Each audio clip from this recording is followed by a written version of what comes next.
Boa tarde a todos. Antes de mais, quero agradecer à Associação Pés e Vales Portugal a oportunidade de estar presente nesta conferência e de participar nela. Felicito em especial o João Gavião e o João Marcelino por estas iniciativas. São iniciativas que para eles já não são novas, porque já vêm desenvolvendo iniciativas neste período em que temos todos os eventos e formações por videoconferência. Isto não é uma situação nova para a Associação Pés e Vales e para a Homegrid, porque já há algum tempo que grande parte até das formações, até por uma questão de eficiência das mesmas e de expressão geográfica, elas têm sido via estes meios. Mas agora que estamos todos confinados, nada melhor do que manter tudo o que já estava em prática e mesmo aqueles eventos que estavam programadamente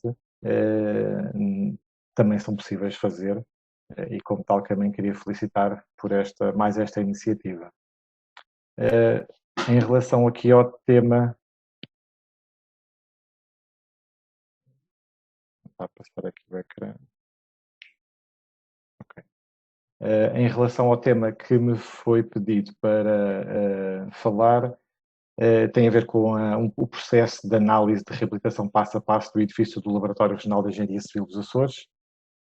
Como foi referido, o LAREC portanto, coordena um grupo de trabalho de implementação de processos e iniciativas PES e FAUS nos Açores e já há alguns anos também vem desenvolvendo uma série de iniciativas, desde workshops nesta área, ações de divulgação e também cursos PES e FAUS Tradesperson e PES e FAUS Designer. Inclusive é o primeiro curso de PES e FAUS Designer que se realizou aqui, já foi feito por esta via, por via não via Zoom, mas por videoconferência, para também permitir que ele pudesse ser feito aqui nessa fase, que já foi há uns 3 anos, pudesse ser realizado pelos participantes dos Açores. Dar aqui uma pequena introdução à história do laboratório. O laboratório foi fundado em 1981 como direção regional. É um organismo na dependência do Governo dos Açores, através da Secretaria Regional dos Transportes e Obras Públicas, e tem um corpo técnico de cerca de 40 funcionários. Portanto, estamos quase a fazer 40 anos de idade.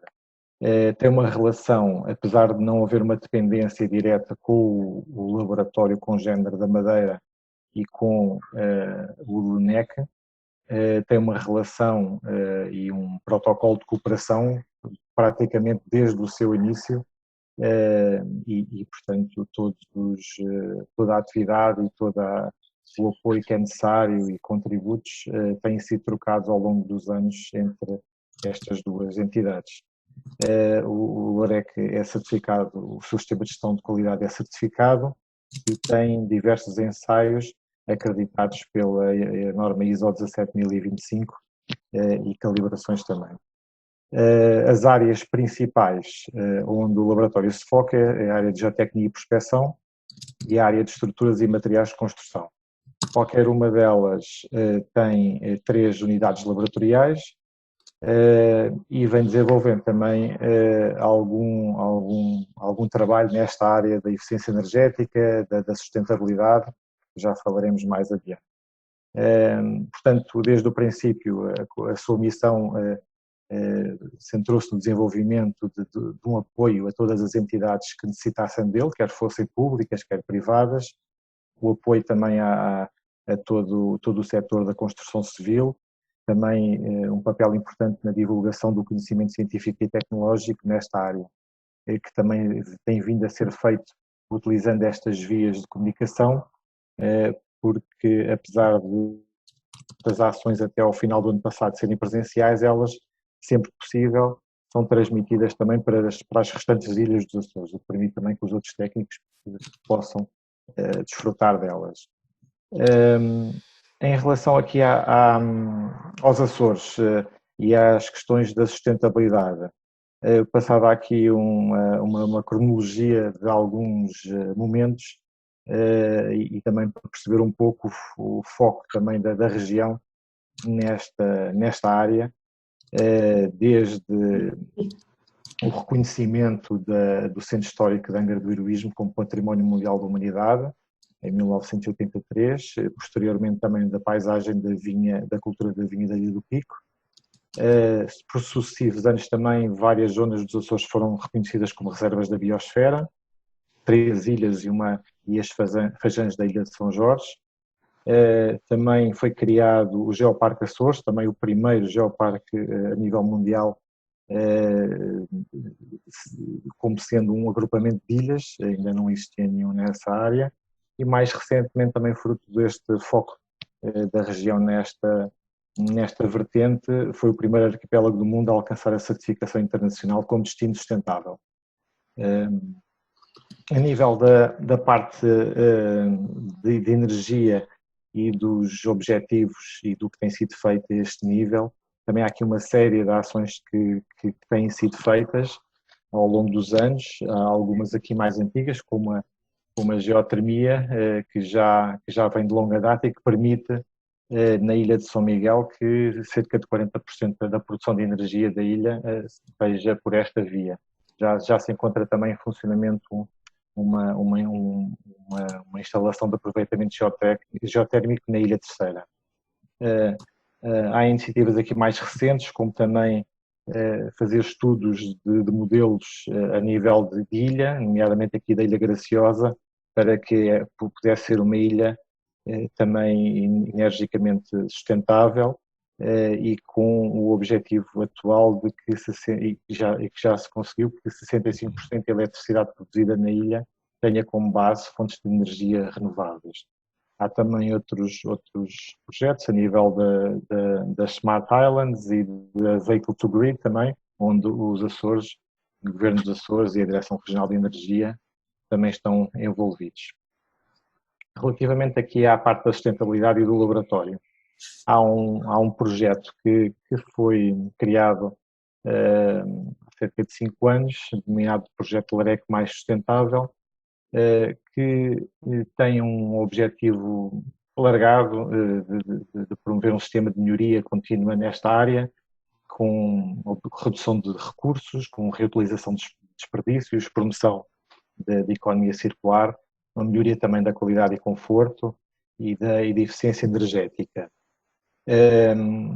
Neste âmbito, tivemos um projeto aprovado e que está em implementação no âmbito do PO Açores 2020, que tem o mesmo nome, o LAREC Mais Sustentável, e em que foram ou estão a ser implementadas 4 medidas de melhoria, portanto, ao nível da eficiência hídrica, com substituições dos acessórios das torneiras para redução do seu caudal, ao nível da eficiência energética, com substituição das lâmpadas do edifício por LEDs, ao nível da monitorização de energia, para uma análise também, uma percepção do que é que o edifício consome e onde consome, e também pela implementação de um sistema perdão, de painéis fotovoltaicos. Temos aqui a parte também integrada neste projeto da reabilitação passo a passo do laboratório, já falarei mais a seguir, e mais recentemente também um consórcio que inclui também um parceiro islandês e a Fibronemics Açores, por via da Simpa, garantiu a aprovação de uma candidatura que foi feita no âmbito do programa EA Grants, portanto, financiado por estes 3 países, a Islândia, a Noruega e Liechtenstein, e que pretende desenvolver como um modelo para a região uma plataforma de desenvolvimento da construção circular, em que haverá numa primeira fase uma identificação de todos os resíduos produzidos e uma caracterização dos mesmos, uma identificação também de todos os stakeholders também envolvidos no processo, desde produtores, transportadores, as empresas que recolhem e tratam os resíduos e depois eventuais fabricantes de produtos a partir de resíduos de construção e não só.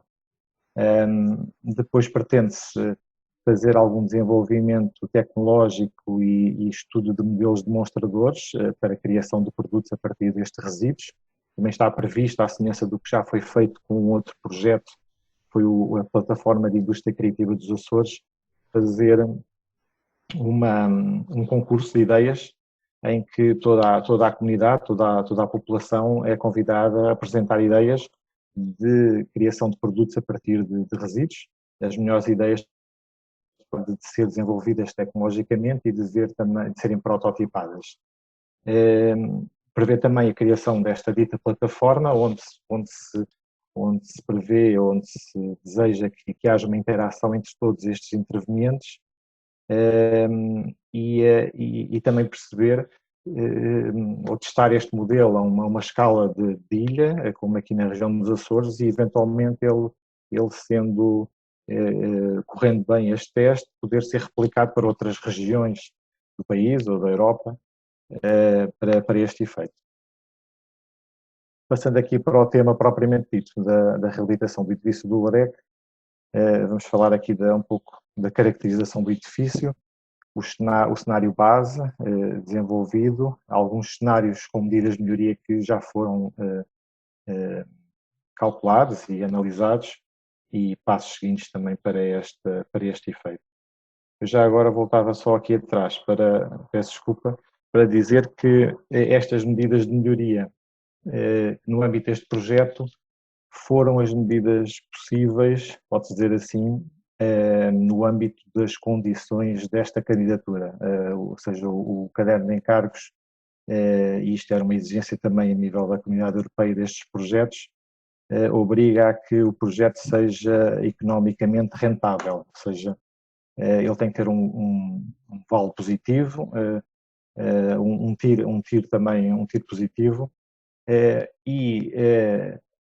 como ele foi feito também à luz do sistema de certificação energética em vigor a nível nacional e por ser um edifício de serviços, medidas que seriam interessantes a nível do conforto do edifício e mesmo até a nível da própria reabilitação passive house, nomeadamente a questão do melhor isolamento da cobertura e das paredes e também uma substituição da caixaria, não foram colocadas porque tinham um período de retorno muito prolongado e saíam fora dos critérios do concurso.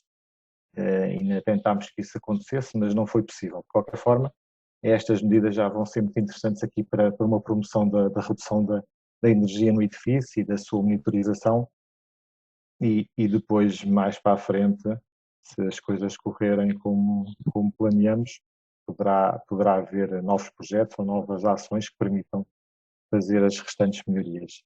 Em termos do edifício e deste processo de reabilitação passo a passo, portanto, na primeira fase, o objetivo é conhecer, ou seja, ao abrigo deste sistema, conhecer qual é que é a performance do edifício do LAREC atualmente, como é que ele está.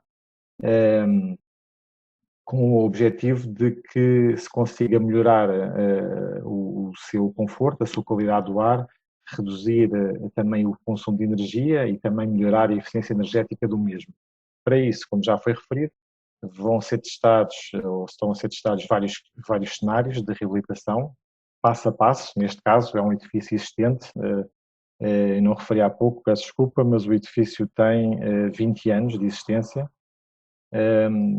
E, portanto, a hipótese aqui a melhor hipótese será esta, de fazer uma reabilitação passo a passo e depois, num futuro, eventualmente, as coisas também com as boas práticas e os conhecimentos que se adquirem, poder haver aqui um replicar de um conjunto de medidas e intervenções para outros edifícios da própria região autónoma dos Açores para que consigam também melhorar a sua prestação ou eventualmente iniciar processos nesta área. Em termos da caracterização do edifício, o laboratório é um edifício que tem cerca de 1.200 metros quadrados de área em planta, é desenvolvido em 2 pisos, eu já vos vou mostrar as plantas mais à frente, estrutura é uma estrutura porticada, em betão armado, assente sobre fundações diretas, portanto a cobertura é uma cobertura plana em grande parte do edifício, exceto em duas unidades laboratoriais em que é uma cobertura direta de fibrocimento. Essa cobertura não tem qualquer isolamento térmico. Em termos das fachadas e da constituição das paredes, quer interiores, quer exteriores, elas são todas em blocos de alvenaria, de blocos de betão. A fachada principal é constituída por uma parede dupla, com blocos de betão de 15 cm, com caixa de ar, e as restantes paredes são paredes com alvenaria de bloco de betão com 20 cm de espessura. Existe também um sombreamento com lâminas de metal fixas nas janelas orientadas a sul e poente. Esta estrutura, o edifício foi construído já a pensar neste destino e foi acompanhado também por muitos ou alguns dos técnicos que hoje estão no laboratório. Portanto, ele foi feito à medida em ótimas condições de trabalho e de áreas de trabalho. Nesta parte térmica, ele já não é assim tão eficiente, e isso nota-se mesmo que com estas limitações que o REX, portanto, e nesta candidatura que eu referi há pouco, com estas limitações que não permitiram que se colocassem medidas de melhoria nestas áreas, mas sente-se no verão, portanto, algum desconforto em termos do calor que entra também nos vários espaços, e no inverno também ao nível do frio. Eu não referi que os vãos envidraçados são todos vãos com vidro simples. Em termos do edifício e da sua distribuição em planta, ao nível do piso zero, isto é uma zona de estacionamento, a entrada principal é aqui. Existe um auditório na parte de baixo e uma zona também de serviços administrativos e um corredor opa aqui, e depois toda esta área é uma área de unidades de laboratório, em que estas unidades também têm aqui acessos para o exterior, com um parque aqui na parte da retaguarda do edifício. Tem também aqui uma pequena zona de arquivo morto do centro de documentação. Subindo aqui as escadas para o primeiro piso. O primeiro piso é um piso basicamente de escritórios, onde tem os gabinetes todos dos técnicos superiores e alguns técnicos também de laboratório. Tem aqui uma sala de formação, mais uma sala de formação aqui, e aqui a zona do centro de documentação. Em termos da definição do cenário base e da definição inicial das zonas aquecidas, numa primeira abordagem, portanto, deu-se aqui primazia às áreas que necessitavam de estar permanentemente aquecidas, que são as zonas dos gabinetes, a zona do centro de documentação e das salas de formação, no piso 1, e no resto de chão, no auditório, as zonas comuns de entrada, os serviços administrativos e a copa, e em que, portanto, toda esta zona de laboratórios, até pelo acesso que tem para o exterior e por serem zonas que portanto, para desenvolver este tipo de trabalho, não ficaram consideradas para este efeito. Esta zona aqui é uma zona de duplo pé direito, portanto não tem aqui nada ao nível do piso 1, ou seja, é um pé direito duplo. Esta definição inicial levava a que, num futuro, poderia haver aqui alguma complicação na execução das medidas de melhoria, e pensando nas medidas que serão mais expectáveis que aconteçam. Estamos a falar ao nível da melhoria do isolamento da cobertura e ao nível das fachadas, portanto, do isolamento das paredes e da substituição da caixilharia. Como tal, passou-se aqui para uma solução em que, de alto a baixo, há um bloco nos dois pisos, portanto, no piso 0 e no piso 1, considerado como como zona aquecida e que permite, caso esta análise e a avaliação financeira chegue a bom porto e se inicie este trabalho, ele possa ser feito de uma forma mais limpa em toda esta envolvente de alto a baixo do edifício.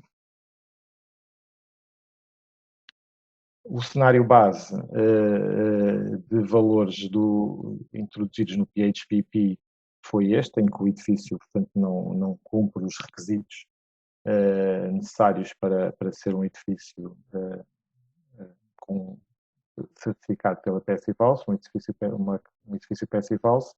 Portanto, para chegar a este cenário foram introduzidos todos os elementos necessários ao nível da ferramenta PHPP.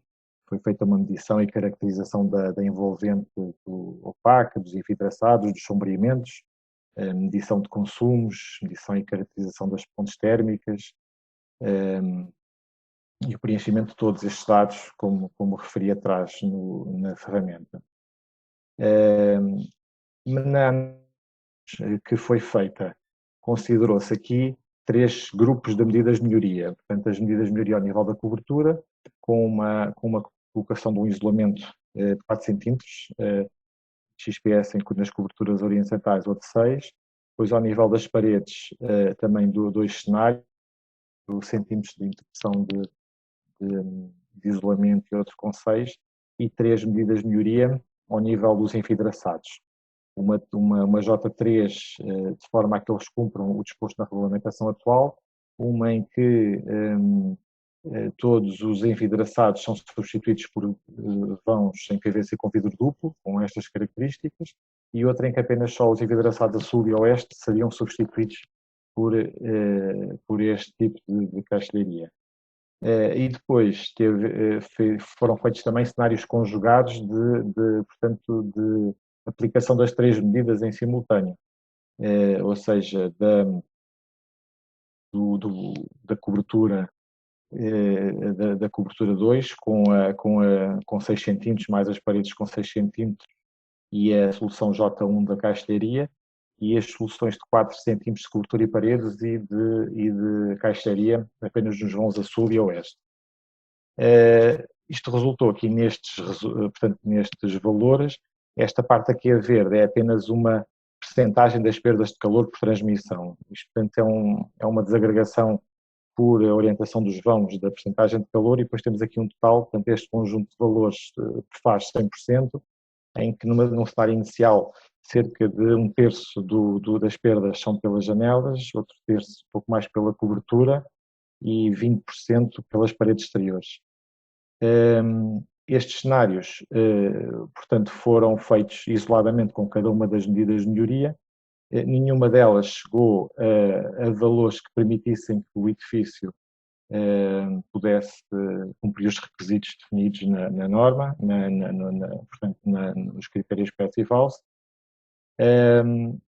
Vão alterando aqui as percentagens de perdas por transmissão, porque melhorando na cobertura, neste caso, neste primeiro, só para dar a título de exemplo, será lógico que depois os outros comecem a ter um peso superior nas perdas totais na percentagem de perdas por transmissão de calor. Depois, nos cenários de agregação das 3 medidas de melhoria, o cenário com cobertura e paredes com 4 cm e a substituição dos vãos enfidraçados a sul e a oeste já permitiu, bem como o outro anterior, com a cobertura e as paredes com 6 cm, chegar aqui a um valor que cumprisse os critérios aqui da Passive House. No entanto, este modelo teve que ser, portanto, foi feita uma nova iteração, também porque o cenário inicial usado no modelo foi este, em que nem toda a informação estava disponível portanto, no quadro resumo e apenas conseguimos verificar estes parâmetros, como eu coloquei aqui atrás, das necessidades de aquecimento e não as necessidades de arrefecimento, nem os outros parâmetros. portanto, fizemos aqui uma segunda iteração em que colocámos apenas um cenário de medida de melhoria para coberturas e paredes, com 4 centímetros.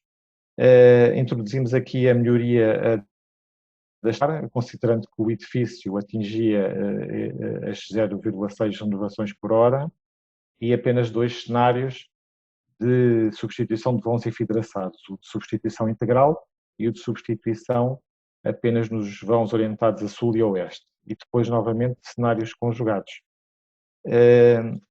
Esta análise, já com os outros parâmetros também necessários para esta avaliação, permitiu aqui chegar à conclusão também que qualquer um dos cenários ou qualquer uma das medidas de melhoria implementadas isoladamente não consegue cumprir aqui os requisitos necessários. As medidas conjugadas, assim mesmo, a nível das necessidades de aquecimento ainda conseguiriam ser cumpridas, mas a nível das necessidades de arrefecimento, não. Também aqui há uma referência aqui ao aumento desta frequência de umidade excessivamente alta, que deverá ser menor que 10%, e em que nestas medidas compostas é superior a esse valor. Mas isso também deve-se, provavelmente, é uma questão que está em análise, ao facto de também termos a considerar apenas o edifício a ter uma ventilação natural e, portanto, não ter aqui introduzido uma ventilação com recuperação de calor e umidade, que é também um fator importantíssimo aqui nos Açores face às umidades elevadas que aqui acontecem. Aqui numa iteração final e mais recente, a diferença que foi feita foi que nas coberturas e janelas foi introduzido um isolamento de 6 centímetros em vez dos 4 e manteve-se ao nível das caixilharias, dos vãos envidraçados, a substituição apenas nos vãos orientados a sul e a oeste. Este cenário já permite que se cumpram os critérios todos ou praticamente todos ao nível da PSI-False, faltando aqui esta questão que eu referi ainda há pouco da excessiva umidade, da percentagem de excessiva umidade, mas que pronto, ainda continuará aqui em termos de análise. Realce também que estes critérios estamos a fazer uma análise com os critérios para uma casa nova, uma PSI-False como construção nova. A nível da reabilitação passo a passo, os critérios são menos rigorosos não digo, mas são mais flexíveis e portanto há aqui uma boa esperança para que se consiga aqui chegar a um quadro final que seja interessante. Passos seguintes, otimizar estes cenários de melhoria, que cumpram todos os requisitos, a obtenção também de cotações para todos os trabalhos de intervenção necessários, elas já estão em curso, mas não temos ainda esse trabalho fechado, e depois uma análise de viabilidade deste sistema e dos ganhos de conforto e de redução de energia. Esta análise de viabilidade não será feita como foi feita ou como é determinada pela União Europeia nestes projetos de eficiência energética apenas pela questão económica, também deve ser visto, e como há bocado também já foi referido pelo João Gavião, todos os outros critérios de conforto, de saúde pública, de ruído. Depois, neste planeamento, prevê-se aqui um início desta reabilitação passo a passo do edifício do laboratório, com o planeamento das fases de reabilitação, aproveitando as prioridades de renovação do edifício. Um possível primeiro passo será a renovação da cobertura quando a instalação dos painéis fotovoltaicos, porque a cobertura, como eu referi, cobertura plana e que tem atualmente por cima dessa laje plana uma cobertura em fibrocimento que não tem qualquer isolamento térmico e que também não tem suporte para receber estes painéis. E a ideia, portanto, será retirar esta cobertura e colocar, ou a ideia inicial foi colocar um isolamento térmico e colocar impermeabilização e por aí fora e colocar os painéis fotovoltaicos por cima. Depois, também um pouco inspirado também nestas conferências da PSI-False e que já vimos hoje de manhã também uma apresentação sempre interessante do Paulo Palha, e esta apresentação foi vista no ano passado, houve esta ideia de que essa substituição passasse por uma colocação de uma cobertura verde nesta zona da cobertura do laboratório, que permitisse garantir este isolamento térmico necessário e, por cima dessa cobertura verde, colocar os painéis fotovoltaicos. Isto é o que está aqui em cima da mesa. Neste momento estamos a analisar, já pedimos a elaboração de um projeto de coberturas verdes para também avançar por esta via. Depois, começando aqui esta reabilitação passo a passo, apresentar também a quem direito, portanto, à PSF House Institute e à PSF House Portugal, um plano de reabilitação passo a passo, um Enerfit Retrofit Plan, e a implementação, depois de seguida das fases seguintes desta reabilitação. Pronto, resta-me agradecer. Estou disponível para alguma questão, algum comentário que queiram fazer. Obrigado. Obrigado, Francisco, pela apresentação. Ficámos aqui a perceber um bocadinho melhor uma realidade diferente daquela que estamos habituados em Portugal continental. E abrimos aqui o espaço para a discussão. Portanto, quem quiser fazer alguma questão é só ligar o microfone e fazer a questão. Eu, entretanto, aproveitava só para fazer uma inicial dada já a experiência com este trabalho realizado até aqui, qual é que é o maior desafio que encontras para a implementação da Passive House neste clima muito particular, que é os Açores? Uma vez que tem uma amplitude térmica muito reduzida, mas tem outros desafios, pronto, e era para tentar perceber qual é que é o maior desafio para a Passive House num clima como os Açores. Eu diria que o maior desafio prende-se, ou seja, como tu disseste, a amplitude térmica não é elevada e, portanto, acaba por não ser um problema como noutras zonas, e isso também se reflete nas espessuras de isolamento que foram colocadas nestes cálculos, mas ao nível da umidade, ou seja, nós temos aqui um nível de umidade elevado e temos em grande parte do ano níveis de umidade de 70%, 80% e até mais de 90%, o que faz com que portanto, a implementação de um sistema destes acaba por ser um desafio, mas também uma possível vantagem na perspectiva de que este controle da umidade dentro dos espaços interiores do edifício permitir que os ambientes estejam mais secos, mas também controlar a própria temperatura interior e a noção de conforto no interior. E, portanto, aqui é fundamental que haja sistemas de ventilação, não ventilação simples ou ventilação apenas com recuperação de calor, mas ventilação com recuperação ou também de umidade ou de extração de umidade. Diria que talvez fosse o maior desafio. Ok, obrigado. Mais alguma questão? É só uma dúvida. Sim, força.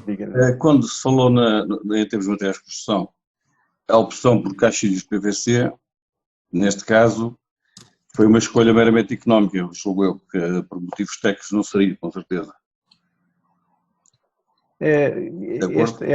Sim, diga, desculpe.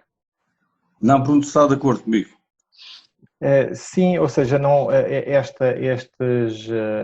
a solução final para a caixilharia não está completamente estudada, ou seja, no âmbito também da assessoria que estamos a ter a este nível, solicitámos aqui também uma solução de caixilharia que tivesse parâmetros já consistentes com o que os estándares da Passive House exigem, e a nível do PVC também há a questão do próprio corte térmico da caixilharia, que também é possível ser feito nas restantes, mas claro. que levou mas portanto não é foi uma escolha mais também em termos dos próprios parâmetros que se iriam obter, não fizemos ainda um estudo aprofundado da caixa de areia que pretendíamos colocar. Sim, eu só coloquei a questão porque razões térmicas é perfeitamente possível atualmente alcançá-las com caixaria de alumínio, tal como no PVC. Pronto. Uhum. Daí a minha questão, quer dizer, qual terá sido o critério da escolha do PVC, provavelmente por razões económicas, digo eu. Uhum. Ok. Mais alguma questão? Há aqui uma questão que foi colocada pelo Miguel Evangelho na caixa de comentários. No âmbito de uma tese de dissertação, quais os critérios para a implementação da Passive House na Ilha Terceira? Pronto, aí os critérios Passive House são os mesmos. A única variante, e isto foi também discutido com o Francisco, tem que ver com o parâmetro das necessidades de energia no verão, que engloba não só as necessidades de arrefecimento, como também as necessidades adicionais de desumidificação. E esse é um parâmetro que é variável, as necessidades de desumidificação, porque varia de clima para clima, mas que é calculado pela ferramenta, pelo PHPP, para cada caso. Mas, a partir dos requisitos Passive House são os mesmos e são genéricos, ok? Uhum.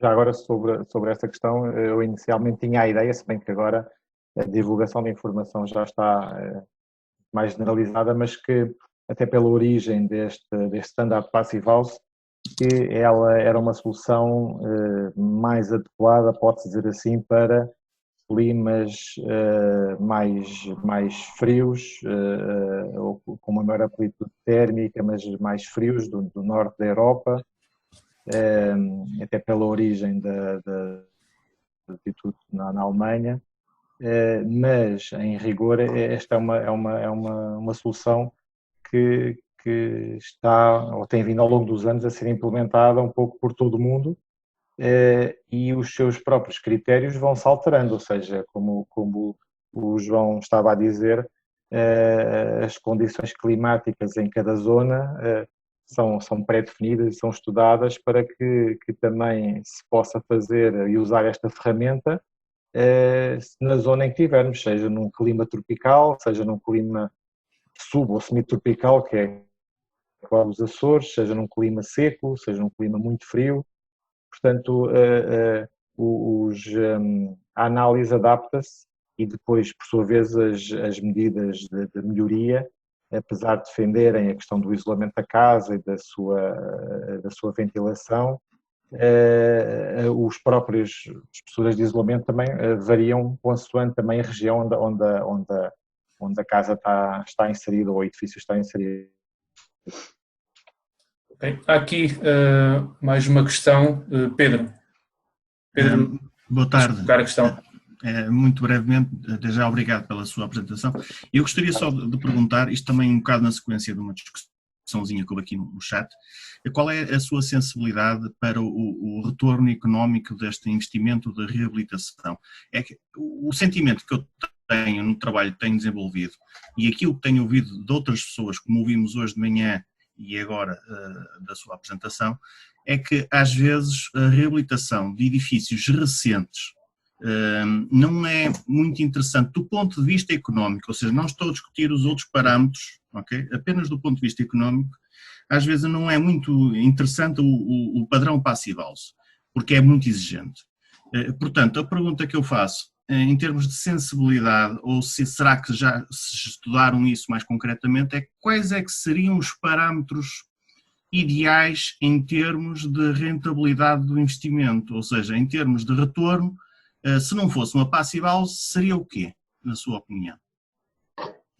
Eu acho que antes a abordagem aqui também depende, até pelo que o nome indica, a reabilitação das próprias necessidades do edifício ou de problemas que venham acontecendo ao longo do tempo ou até, como neste exemplo que eu dei, desta necessidade ou desta confluência de que se possa instalar um sistema de painéis fotovoltaicos na cobertura, e então nessa fase, e já que iríamos ter que mexer na cobertura, porque iríamos ter que remover esta cobertura de fibrocimento e colocar uma cobertura nova ou uma estrutura por cima, nessa altura aproveitar para introduzir as correções a nível de melhoria ou mesmo deficiências que o edifício possa ter, ao nível de impermeabilização, ao nível da própria caixaria, para que coincida um pouco as necessidades de reabilitação com a introdução também destas medidas de melhoria no âmbito da Passive House. E isso depois acaba por ser um pouco difícil de analisar, mesmo em termos de uma viabilidade económica, porque se fôssemos fazer uma análise de viabilidade económica ou viabilidade financeira por provavelmente íamos ter aqui alguma dificuldade ou íamos ter aqui algum tempo dilatado em termos de período de retorno para que todo o investimento feito, e sem ter apoios também de nível de comunitários ou de nível de eficiência energética, que eles também existem, portanto eles também devem ser contabilizados para este efeito, poderia haver aqui alguma dificuldade em chegarmos a um payback puro e duro num tempo reduzido. Mas, por outro lado, também há que ver toda esta parte da redução de energia, que faz também com que haja aqui uma poupança significativa ao nível dos próprios consumos de eletricidade e da utilização dos sistemas tradicionais de ar-condicionado, e isso influi também neste cálculo económico. Eu acho que é difícil, e até por causa de todos estes fatores, como disse há pouco, contabilizar apenas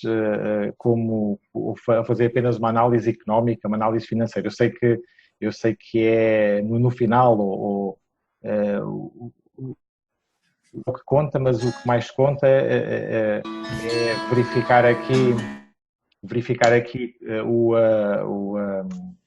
portanto, a rentabilidade deste investimento.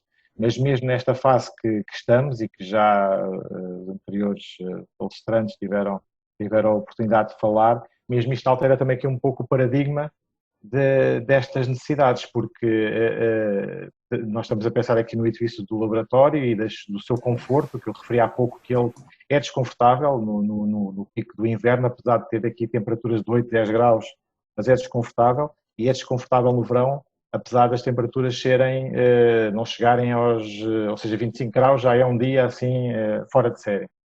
Mas também temos agora a componente das nossas casas, que além do conforto e da habitabilidade naquele 1/3 do dia ou da nossa vida que passamos nelas, o paradigma alterou-se, e mesmo quando as coisas usarem, a nossa casa também provavelmente vai ser para muitos ocupada por mais tempo, ou seja, também vai ser um local de trabalho, e como tal também vai ter que ter um nível de conforto superior, e também é uma casa que vai ter maior consumo de energia e portanto, a implementação destas medidas e a redução do consumo de energia, a eficiência energética, também vão fazer com que haja, apenas pensando na questão económica, uma melhoria também a este nível. Não será só a questão ao nível do trabalho, ou só a questão, vai haver aqui uma mistura ou até uma ocupação durante mais tempo das nossas casas para este efeito. Não sei se respondi, ou seja, é uma resposta assim um bocado vaga, mas puro e duro, acredito que seja uma análise complicada de se obter aqui um retorno direto e imediato, no sentido de ser a curto prazo, mas a reabilitação tem que sempre ser vista como este aproveitar há um problema no edifício. É o chamado custo de oportunidade, não é? Exatamente. Se eu vou ter que reparar o telhado, é a melhor altura para colocar ali o isolamento da cobertura. Se eu tenho um problema no sistema... Ou seja, já que se vai fazer, faz-se bem, não é? É isso. Eu, por exemplo, a nível faz no sentido de encontrar o que a gente precisa. Mas a minha pergunta era um bocadinho diferente, é que no seu caso em particular a sua cobertura, pronto, não é sequer adequada a uma necessidade que tem e portanto vai ter que fazer uma intervenção. Exato. Mas eu estava a fazer a pergunta porque já tenho tido solicitações de pessoas que já têm casas boas, de acordo com o nosso sistema de certificação energética, casas classe A+, e mesmo assim perguntam-me, é possível ter uma passive house? E eu digo sim, é sempre possível, mas falta saber se você está disposto a pagar a diferença, não é? Porque estamos a falar de casas novas que depois exigem ainda algum investimento avultado e mandar coisas novas para o lixo, janelas novas que não cumprem e tetos falsos que têm que ser abertos para meter sistemas de ventilação. E era um bocadinho nesse sentido que eu fazia a minha pergunta, porque depois chega à conclusão, uma passive house, se calhar não, mas corrige este problema, aquele problema melhora-se aqui e acolá, e não é uma passive house, mas vai ser melhor do que o que você tem. E vai um bocado de encontro em termos, a uma coisa que faz sentido do ponto de vista económico. Só que eu ainda não consegui afinar, por assim dizer, encontrar qual é que é este ponto de equilíbrio na reabilitação de edifícios recentes. Por isso é que fazia a pergunta, mas de qualquer maneira a sua resposta, obrigado desde já. Mas como estava a referir, uma casa recente com uma classificação A+, acaba por ser muito mais complicado do que um edifício com 20 anos como este laboratório, que tem uma classificação que eu também não disse ao nível do sistema de certificação energética C, e com já alguns problemas que ele tem de fazer esta reabilitação desta forma. De qualquer forma, fugir outra vez da questão económica, mas acho que numa situação dessas, para o próprio cliente perceber as vantagens além da questão económica, de quanto é que vai ter que pagar, eu acho que passa também por perceber e por sentir o que é uma passive house. E isso, nós podemos estar aqui o dia todo a falar nisso e não conseguimos perceber, quem não conheça, o que é uma passive house. Acho que também passa por passar por ela, ou seja, estar a visitar ou estar uns dias numa passive house, que realmente consegue-se interiorizar muitos também destes conceitos e destas noções e do que é o conforto, o que é estar, não ter frio, não ter que andar com cobertores ou com sistemas de aquecimento alternativos, ter uma boa qualidade do ar.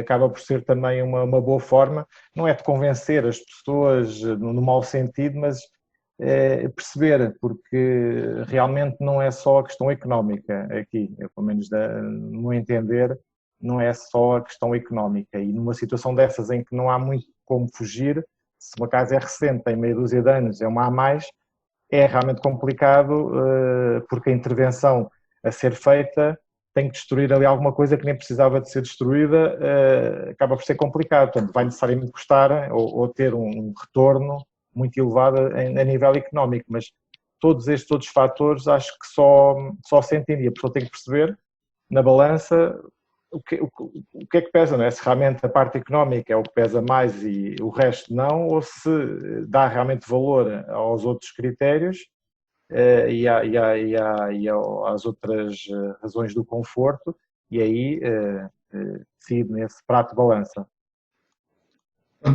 Eu só queria deixar aqui um comentário, precisamente nesta parte, que é, tratando-se de edifícios recentes, aqui isto leva aqui a duas questões. Primeiro é tentar perceber aquilo que é o mínimo exigido pelo nosso regulamento, ou o que é um A+, ou um A, uma certificação A, e o que é que isso traduz em termos de desempenho. Mas pronto, essa seria uma outra discussão. Mas aqui, se calhar, a questão principal é precisamente evitar que essas situações ocorram. Portanto, ao ter a oportunidade de intervir, quer seja para construção nova ou numa reabilitação, é aquilo que o Pedro também já referiu, que é temos de fazer bem, porque senão esta discussão vamos voltar a tê-la daqui a 10 anos, ou daqui a 20 anos, ou daqui a 40 anos. E, sobretudo na construção nova, que foi o que motivou essa questão, se não fizermos o máximo que está ao nosso alcance para ter um bom desempenho, Obviamente, o custo, depois da obra concluída, para passar para uma passive house, obviamente não é comportável do ponto de vista económico. Portanto, a fazer bem tem de ser à primeira, porque não há uma segunda oportunidade. Há aqui uma questão, e se calhar com esta terminávamos, que foi aqui colocada pelo Miguel, que é a questão do Gen Z, que já são obrigatórios para edifícios públicos, serviços, e que, não sei se essa questão era esta, que enquadramento é que houve neste caso, se isso está a ser tido em conta ou não. Não sei se era esta a questão que o Miguel queria colocar, mas, Francisco. Teve em conta em toda esta análise, em todo este projeto que está a ser feito. É lógico que como o João estava a dizer, a nível nacional haverá aqui um período de adaptação e a partir de, talvez, 2021, todos os edifícios novos de públicos deverão ser N0 e os antigos depois progressivamente também o deverão ser. Este projeto tem um pouco também a ver com isso, com esta análise do que é que devem ser as medidas também para uma região como os Açores para este efeito e medidas que também possam ser replicadas ou utilizadas noutros modelos, noutros edifícios, se bem que cada caso é um caso. Mas sim, também tem a ver com esta preocupação e obrigatoriedade, se bem que eu não sei, a partir do próximo ano, termos todos os nossos edifícios novos de públicos N0 vai ser uma exigência regulamentar, portanto passará também por aproximar até a própria regulamentação atual do sistema de certificação energética, um pouco, ou seja, também para quem refere que estes critérios PSIVAL são muito rigorosos ou muito exigentes, pode ser assim, mas vão caminhar para eles, aproximar-se deles, para garantir que um edifício também assim o seja. Portanto, tudo caminha também para pensarmos desta forma nos novos edifícios. Ok. Pronto, isto obviamente vamos continuar a acompanhar o desenvolvimento deste processo daqui para a frente. Quero agradecer uma vez mais ao Francisco a apresentação. À semelhança de todas as outras apresentações, ela irá estar disponível online, tanto em vídeo como em PDF. Obrigado, Francisco. Obrigado, eu. Boa tarde. Vamos então passar para a segunda apresentação e terminar então a sessão de hoje, da parte da tarde, com a apresentação do Márcio Dias.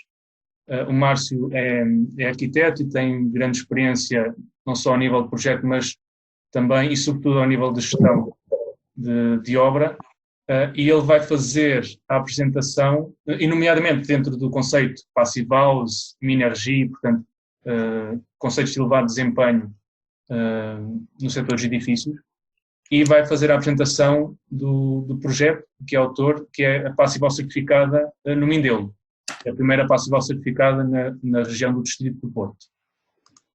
Eu peço então ao Márcio para fazer a partilha do seu ecrã. Olá, boa tarde a todos. Eu antes só queria dar só ali, dizer qualquer coisa ali ao Pedro, é assim, quantas casas há mais ou há menos, ou o que a gente possa dizer da sigla, eu acho que resolvia muito rapidamente. Era obrigar o teste de estanquicidade ao ar. Seja qualquer construção que se fizesse, teste de estanquicidade ao ar. A partir do momento que há o teste de estanquicidade ao ar, conseguia-se passar uma casa A mais, quando o certificado é verdadeiro, A mais. Né?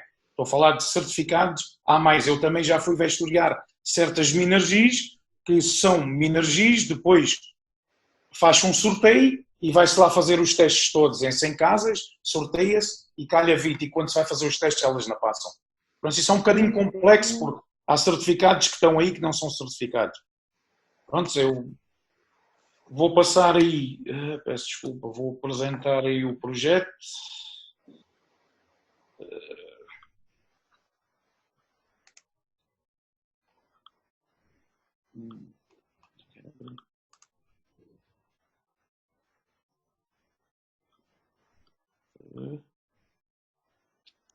Eu não sei se estão todos a ver. Não. Não? Tens de fazer a partilha, compartilhar tela. Está bem, mas ele não está a deixar partilhar a tela, sabe? Eu vou partilhar aí o ecrã e, em princípio, se calhar... Agora está. Ok. Deixa-me abrir. Vá lá. Então, estás a ver o ecrã? Sim, estamos todos a ver. É um bocado de dificuldade, porque isto os miúdos têm todos telescola também neste país e é difícil, até que a internet. É assim, o projeto basicamente é isto, é uma moradia familiar. O pretendido aqui foi reduzir um bocado as áreas e criar-se uma passive house, num clima extremamente úmido, como é a zona do Porto. O problema aqui baseou-se um bocadinho em baixar a umidade relativa e tentar-se conciliar as duas coisas. Isto são as plantas, a moradia tem 72 metros quadrados de implantação, tem 2 pisos e tentou-se reduzir ao máximo áreas e que fosse uma habitação e que ela funcionasse como uma passive house. Isto são os alçados. Neste caso aqui foi apenas executado o telhado em catedral porque as áreas ao ser pequenas dá outra volumetria e basicamente aqui começa o processo, é assim. Existiu um botão de limpeza que foi aplicado nas fundações, levou uma tela para as umidades ascendentes, foi aplicado um isolamento, nesse caso é um Swisspor de alta densidade, o SF500. A seguir foi aplicado o ferro, como normalmente um enceleiramento geral, e foi petenado. Garantiu-se logo aqui a parte do isolamento no chão. Isto é a petenagem do enceleiramento. A garagem partiu-se do mesmo princípio, porque a garagem está a cerca de 4 metros sensivelmente da casa e o depósito de inércia está a cerca de 8 metros. Então preferiu-se garantir também a garagem aquecida e seguir todo o processo, o mesmo isolamento no enceleiramento geral e por aí afora. Aqui são as consolas isolantes. Aqui a primeira foto é o ensaio das consolas isolantes no balcão e depois estão aqui os processos todos das consolas isolantes para corrigir a ponte térmica, que não são balcões, são palas de sombreamento, mas como podem ver, se depois a aproximarem e no final, depois de desconfrado, vocês vão ver isto, é assim. Há aqui uma parte, isto não é uma viga térmica, pôs apenas o isolamento para ficar logo dentro da confragem, pura e simplesmente, e se vocês verem, vê-se aqui bem o caso da consola isolante. A construção foi tradicional, é alvenaria, betão. No telhado teve-se algum cuidado. As janelas, aqui vou passar a parte das janelas, as janelas foram aplicadas levando uma fita exterior à volta da janela, garantiu a estanquicidade ao ar e à água. Interiormente tem uns ares em XPS de alta densidade que garante aquela parte térmica onde eles foram aplicados. Basicamente isto foi pegar na passive house e continuar com a construção meramente tradicional. Há alguns materiais, um ou outro mais diferentes. Isto, como estão a ver, é o isolamento do telhado, de cobertura. Levou 20 cm de EPS. Vocês podem ver aqui. E depois foi feito com um betão leve para ganhar a zona das escaleiras, o espaço que se queria ganhar nas escaleiras. Basicamente, a seguir levou um material, uma membrana de impermeabilização, de uma marca, e há muitas marcas dos mercados. Eu não faço publicidade às marcas, porque isto foi feito sem os apoios das marcas. Uma moradia. Basicamente, aqui também os tubos no chão da água foram todos isolados, garantindo os padrões. Foi sempre seguindo o tradicional, adaptando a passive house. O sistema dos esgotos é um sistema normal também. Pronto, aqui o sistema dos esgotos é um bocado caro, porque até posso dizer é de uma marca, é o Gabarito Densilante, porque é um tubo muito especial que não sofre ruído. E aplicou-se aqui neste caso porque os tubos dos esgotos passam para a sala, pelo teto da sala, a casa não é muito grande e teve que se ter algum cuidado. A garagem também levou toda o sistema do ETICS, como eu já disse anteriormente, para se garantir, inclusivamente o portão é térmico, para se garantir a temperatura lá dentro, e para a garagem poder ser utilizada para outros fins.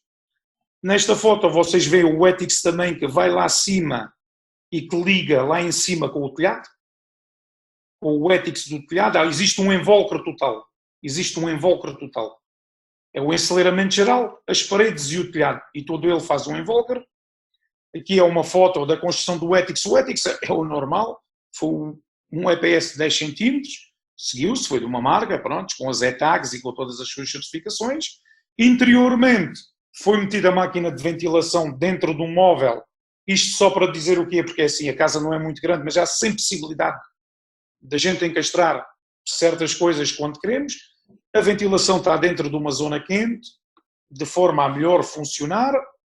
A máquina é esta, aqui tem o exemplo de uma ventilação da cozinha, aqui o sistema de ventilação muito simples, as máquinas são certificadas pelas marcas, aqui a única coisa é que o tubo é antistático e antibacteriano. Aqui foi no tempo que se estava a fixar, na altura que se estava a fixar ainda o teto, são duas caixas de repartição, uma para a extração, outra para a insuflação. Depois, interiormente, foi o piso radiante, aplicou-se um piso radiante também, de uma marca, posso dizer, da Schluter, com uma bomba de calor a apoio, com uma bomba de calor por apoio, os pisos foram isolados. No final, isto é o que está, teve-se um bocado de cuidado, calculou-se o piso para o passe do piso, para o passe do piso realmente colmatar as necessidades, porque aqui muitas vezes, às vezes há casas que não aquecem por isto ou por aquilo, e montes de vezes não é verdade. Às vezes é o passe do tubo ou de depósito de inércia que pode não ter, não se aguenta, nem a bomba tem, não se aguenta para casa. Há diversas situações assim, e eu mesmo cá fora já tenho passado algumas situações assim, quando vamos à procura porque é que a casa realmente não aquece, não são metros, meia dúzia de metros de tubo a mais que vão fazer uma diferença enorme no orçamento. Isto aqui está aqui um bocado da casa, praticamente na fase dos acabamentos já. Interiormente é tudo do mais tradicional que há. Do mais tradicional que há, estrutura, como foi, corrigiu-se com o que se tinha a ser passive house, e aqui temos os resultados de estanquicidade ao ar. Eles depois, isto deu cerca de 0,56, 0,56 foi feito para ITCONs, e depois eles, com a insuflação e com a extração, fizeram as contas deles. Nós estávamos a 0,57 e eles deram 0,59 por a margem de erro. Isto é o desempenho passive house, foi todo calculado no PHPP. E vá lá, existe a certificação, passive house, a casa está certificada, é mais uma passive house, e acho que nós devemos, porque é assim, a passive house não é um selo nem de grandeza, mas é um selo de qualidade, obriga a casa a obedecer a um padrão. Ela não pode ter pontes térmicas, ou as mesmas têm que ser corrigidas são muito pontuais. Existe, por exemplo, nesta posso dizer, existe no caso da consola isolante. São a única ponte térmica que existe. Mas são muito pequeninas, são os varões da consola isolante. Cada consola tem 2 varões. A casa toda tem cerca de 10 consolas, tem 20 varões de diâmetro de 10. E basicamente é isto, foi meter consolas isolantes nas palas de sombreamento, foi ter um bocado de cuidado com as janelas e com os vidros. É verdade, tem um vidro triplo, tem uma caixilharia diferente, temos uma caixilharia diferente, e vá lá. E foi neste contexto que se fez, e seguiu-se o conceito, seguimos o conceito da passive house, e pronto, é uma passive house certificada com tudo, e eu acho que, como foi dito lá atrás, é assim, há uma coisa que é o conforto, há uma coisa que todos nós somos seres humanos, mas independente disso é assim, há estudos da qualidade do ar interior que podem ir ver 8 pessoas dentro do escritório. Após 4 horas o ar é mais poluído que no exterior. E é isso que faz um sistema de ventilação. Eu, por exemplo, falo por mim, nestes conceitos. Ao longo da vida, o que é que aprendi? Tenho um problema grave com o pólen, muito grave. Eu e o pólen é muito grave. E depois, é assim, para mim, estar dentro de uma casa que está completamente hermeticamente fechada, tem um sistema de ventilação todo filtrado, é estar praticamente no paraíso. E a passive house, por exemplo, em caso, por exemplo, eu vou às vezes recolhendo o feedback de certos clientes, da passive house, da Minergie, e o que eu ouço é, a minha filha tinha bronquite e agora dorme melhor, por exemplo, e se vocês tiverem hipótese de ir dentro a um alojamento local na Costa Nova, aí também passive house, vão dormir para ver a qualidade do ar interior e inclusive perguntem a alguém que vos possa mostrar os filtros de uma VMC. Os filtros de uma VMC, porque quando verem realmente os filtros de uma VMC, a gente começa a pensar, mas será que a gente respira isto? E depois, epá, a passive-house económica, vamos à parte económica, né? É a parte que toda a gente... Nós podemos dizer assim, epá, mas fazer uma passive-house gasta-se mais um bocadinho. Epá, mas porquê é que a gente também precisa de X de área? Né? Podemos reduzir um bocadinho a área de construção, se calhar, se reduzirmos 10 ou 15 metros quadrados, numa casa, se fizermos um valor médio de 1000 euros metro quadrado, se calhar conseguimos juntar certas coisas, porque depois as janelas deixam de ser de correr, porque é impossível fazer um teste de estanquicidade ao ar com janelas de correr, e eu tenho umas obras que custam uns milhões e estamos com um problema grave por causa dessas janelas, porque o promotor embirrou que tinha que ser portadas enormes de correr, e é assim, aquilo tudo bem, faz um teste, ela passa, a partir do momento que se abre a janela, as borrachinhas perdem aquela sua estanquicidade e aquilo é completamente impossível. Logo, quando as janelas passam a ser de abrir, passa a ser vidros fixos, com uma simples porta ou com uma janela de abrir. Logo aí, consegue-se reduzir um bocadinho do preço. E depois fazer passive house, nem inventar materiais. Os materiais existem no mercado. Vocês podem... Eu aqui há tempos cheguei a uma obra e eles estavam aflitos e a estanquicidade, e eu disse, vocês têm material da SICA?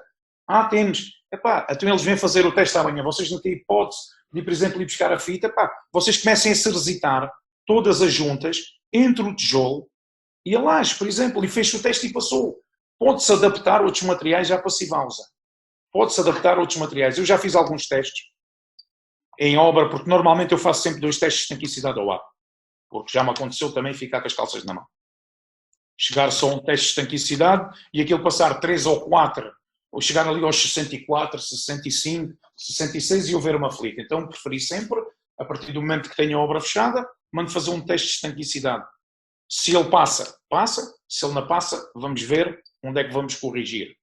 E normalmente, hoje em dia, não digo tanto em Portugal, pronto, vai chegando devagarinho, né? Mas se nós formos ver as normas europeias, hoje, por exemplo, a RT 2020 na França obriga a todas as casas, a partir de dezembro deste ano, quando o ano acabar, todas as casas têm que ser praticamente autossuficientes em energia. O teste de estanquicidade em todas as construções é obrigatório. Teste de estanquicidade ao ar. Porque não vale a pena estar a passar certificados energéticos à esquerda e à direita quando nós perguntamos a alguém, mostra a especificidade do vidro, do caixilho, tudo isso. E a pessoa nem sequer isso tem, né? Ao certificado energético, eu acho que é uma coisa... É assim, eu, por exemplo, quando nesta moradia pedi a alguém um gabinete sem conhecer de lado nenhum, por isso simplesmente podem vir para o certificado energético e não sei o quê, quando comecei a mostrar a especificidade dos vidros, vidro triplo, o caixilho, uma série 70 da cortiça, a forma como o caixilho foi aplicado e para fora. E eles inclusive disseram, né, a gente nem tem valor para dar uma casa destas, temos que dar a mais. Não tem hipótese, mas é assim. Mas eu fico a pensar como é que se faz uma passive house, tem um certificado a mais. E como é que uma casa normal tem um certificado a mais. Há aqui uma dualidade de critérios que é preciso compreender. E eu acho, para mim primordial é o teste de estanquicidade, é como o algodão. Não engana, a gente pode corrigir tudo na casa, garanto.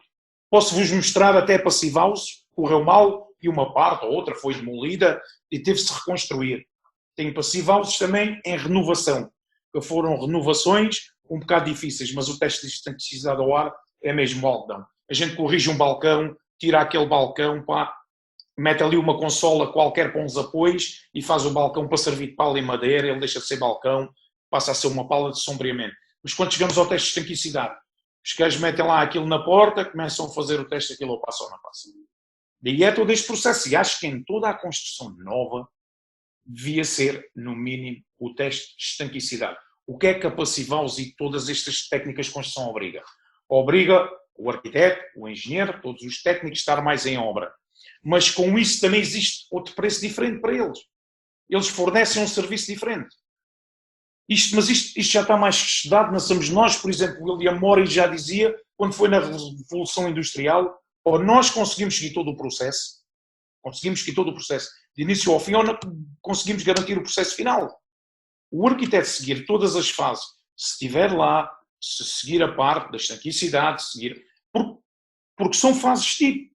Vocês não precisam tirar 1 milhão de fotografias, mas são aquelas fases, é a estanquicidade, é o teste de estanquicidade, é corrigir as pontes térmicas. E hoje, mas isso é uma opinião um pouco mais pessoal, eu acho que quem faz uma moradia não precisa ter varandas, porque tem um terreno enorme, né? Basta ter uma pala de sombreamento, corrige o que tem a corrigir e já reduz, porque uma pala de sombreamento, quando ser transitável, eu posso-vos dar o exemplo da primeira pala que eu mostrei, ela tem cerca de 3 metros e tem 700 ou 800 euros em consolas isolantes, porque só tem 3. Porque só tem 3. Ou 4, peço desculpa, ou tem 4, já não me lembro bem, ou tem 4. Tinha que ver os cálculos, ou tem 4. Não é por aí. Se ela fosse transitável, o preço das consolas, eu tinha que ter uma consola com um cálculo, se calhar a cada 30 centímetros. Seria diferente. Mas depois ter uma área envolvendo toda uma casa, agora, é equilibrar, é fazer um bocado de uma questão de equilíbrio e ver... É assim, a Passive House não é um conceito que seja único no mundo. Vocês na França têm a BBC, na Suíça tem o conceito da Minergie, e pode-se melhorar montes de coisas. Mas há aqui uma coisa, eu dou sempre os exemplos das outras pessoas, porque eu sou suspeito de falar, né? Sou alguém que vem de trás há muito tempo dentro destes conceitos. Há muitos anos dentro destes conceitos. Mas dou-vos um exemplo, por exemplo. Essa casa é minha, é pessoal. E estava lá, um belo domingo, com a minha filha, a ajudar os pintores e tal. E as pessoas, são as pessoas que nos relatam às vezes e que dizem, e eu disse, ajuda lá o pai, então tu não te mexes. Ele diz, um gato está aqui, não sente frio, não sente calor. Só me apetece estar sentado, deixa-me estar aqui cegado. Por exemplo, é um exemplo, quem montou as guardas da casa de banho, também chegou lá e disse, eu não trabalho aqui. Estava calor, estava cerca de 30 e tal graus na rua, e disse, porque é que você não trabalha? E quem montou, ele para montar aquilo disse, eu tenho um problema, não funciona com os ares condicionados. Mas não funciona com os ares condicionados, não tem problema que aqui não há ares condicionados. Ele olhou, viu os tubos, ele veio ao pé da VMC e explica, ele, você não tem problema nenhum. Ainda mais, se você tem algum problema respiratório, ainda melhor está aqui dentro. Expliquei-lhe aquele processo todo e disse, já tenho a VMC a trabalhar, não tem problema nenhum. E depois até ela abria a máquina, mostrou os filtros, é muito fácil abrir as VMCs. As VMCs não são nenhum bicho do outro mundo, vocês podem abrir as VMCs e tirar os filtros, inclusive com simples bocados. Já existem certos materiais iguais aos filtros. Márcio, só a propósito dos filtros, desculpa lá, tu há bocado estavas querias mostrar os filtros. Nós, no nosso escritório, temos um pré-filtro exterior na tomada do ar. Ao final do mês, em Ilhavo, o filtro fica desta forma. E depois, dentro da máquina, isto é uma unidade da Zender, portanto, o filtro está assim. Portanto, o ar que nós estamos a respirar do exterior tem esta qualidade do ar.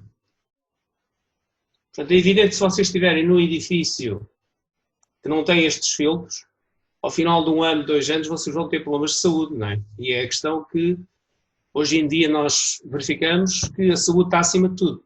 Portanto, é isto que nós estamos aqui a falar. Eu não tinha noção, antes de ter a Passive House, o nosso escritório ser Passive House, como estava num terceiro andar e tenho aqui uma zona verde à frente e um repuxo, nunca pensei que a qualidade do ar fosse assim.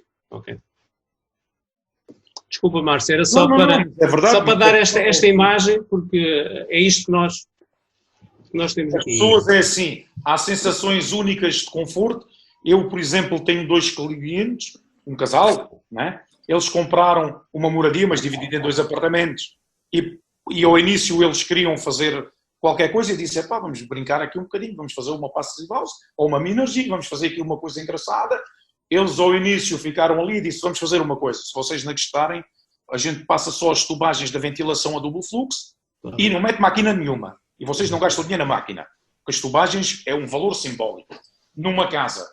E vamos correr o risco. E eu, da parte do projeto, tiro a minha parte, tiro uma parte, e da parte da gestão e da construção, e deixamos a vocês as tubagens de um ar-condicionado na parede. Caso exista necessidade, são vocês que optem. E passado 2 ou 3 meses eles estarem lá dentro, disseram-me, realmente sentimos um bocadinho a secar e tal, você não quer vir beber aqui um chá. Eu cheguei lá e disse, se vocês tiverem uma máquina, ventilação a duplo fluxo, vocês mudam. E eles hoje têm uma máquina a duplo fluxo, ventilação, têm radiadores porque têm uma bomba de calor com um furo geotérmico mas a bomba de calor trabalha zero. Zero. A única coisa que fizemos foi, cortar os balcões todos. Cortar os balcões todos. Outra das coisas que há aqui na Passive House, que é pouco divulgado, e que às vezes as pessoas pensam, as pessoas dizem, se eu não meter Ethics não tenho Passive House, calma. Vocês podem fazer uma Passive House com ao Ethics e ao Ethics. Vocês podem isolar a casa por dentro. Vocês podem à mesma fazer um invólucro, fazer a vossa estanquicidade numa renovação e isolá-la por dentro. O problema às vezes nem é tanto o custo, é arranjar pessoas, mas isso cabe, pronto, é formas de formação. Nós já temos um problema, que hoje há poucos técnicos, com pedreiros e carpinteiros e por aí fora. Mas isso depois cabe a cada empresa, não sei se está aqui proprietários da empresa, dar a formação ao trabalhador, seguir o passo. Agora, uma coisa é certa, nós não fazemos Passive House, ir à obra, tirar fotos e beber um café e até amanhã. É impossível, ou uma energia ao BBC. É constante a recolha dos papéis quando vocês se atrasarem. Mas isso experimentem, eu às vezes digo isto, nós aqui temos sempre muito aprendizes. Ao lado do escritório, que os aprendizes fazem formação connosco, só vão um dia por semana à escola. E o que é que eu digo? Vocês experimentem. O processo é grande, mas vocês comecem devagarinho. Peçam já ao cliente estes papéis, começam a brincar as guias do botão. Façam o dossiê das guias do botão. E depois vão assim sucessivamente, relaçando os vossos dossiês, peçam antes de se encomendar as janelas, e à pessoa que vai se encomendar as janelas, quer já as certificações, peçam isso. E depois vocês vão pondo separadores, vão tendo isso tudo. E devagarinho vocês vão pondo os dados. É assim, uma coisa é verdade. Se fazer Passive House, logo na fase de projeto tem que estar definido muitas coisas. Os materiais, outras coisas, não é fácil. Há uma parte que eu estou a desenvolver com alguém que também posso vos dizer, é assim, a optimação de energia dentro de uma Passive House, por exemplo, no caso da alimentação. Ok? No caso da alimentação, e por exemplo, quando as pessoas chegam às 6 horas a casa, as pessoas não devem se ir embora de casa de manhã e deixar a máquina de lavar a trabalhar. Elas devem vir às 6 horas e pôr a máquina de lavar a trabalhar. No caso de ser inverno, por exemplo, vão ganhar todo esse calor. As costas dos eletrodomésticos voltadas para o interior da habitação vão ganhar todo esse calor. Normalmente as pessoas perguntam, e no verão? No verão faz uma emenda de pratos mais frios. E confecciona assim. E tudo isso é impressionante. Há pessoas que dizem, já experimentamos, é engraçado. É engraçado pôr a roupa a lavar, às 6 e tal, que a casa aquece. São sempre graus. Hein? Atualmente, nos pisos nórdicos, há problemas graves energéticos que as pessoas é que pensam que é só na nossa casa, não é na casa dos outros. Não é? Às vezes só passa más imagens de Portugal. Atualmente há engenheiros pagos pelos governos nas escolas a dizer às crianças, a ensinar, a partir do primeiro ano, segundo ano da primária, baixem as temperaturas a 18 graus nos espaços que vocês não utilizem. Baixem a temperatura das casas a 18 graus. E depois há outra coisa na Passive House, é que as pessoas pensam que chegam ali e que as pessoas, né, cada pessoa tem a sua fisionomia e a sua parte interior. As pessoas pensam, e tem que andar num chão que está quente. Não. O calor é homogéneo e há materiais que levam mais tempo a aquecer, outros que levam menos tempo. Mas a sensação de conforto é nítida. E depois depende das áreas a aquecer. Lá está, outra vez aqui, podemos ir à bomba de calor, que é outra situação que tem que se resolver. É assim, eu em 120 metros quadrados posso pôr um depósito de inércia de 300 litros, posso. Mas se calhar em 220 já não posso pôr. Não posso, porque o depósito está em sofrimento, há perdas. É como as máquinas da ventilação. As máquinas da ventilação duplo fluxo têm que se fazer contas muito bem feitas. Porque a máquina se não está em sofrimento. E basicamente, isto é um bocadinho a construção da Passive House. É ter-se um bocadinho de mais cuidado, mas atualmente, por exemplo, no norte e centro da Europa, chamando uns bocadinho os clientes à razão, porque chamando um bocadinho dizendo, vocês têm 40 anos, vocês vão fazer essa casa e depois não vamos vender mais, né? Quando acabarmos de pagar, estamos na reforma. E será que vocês conseguem acompanhar as despesas da casa?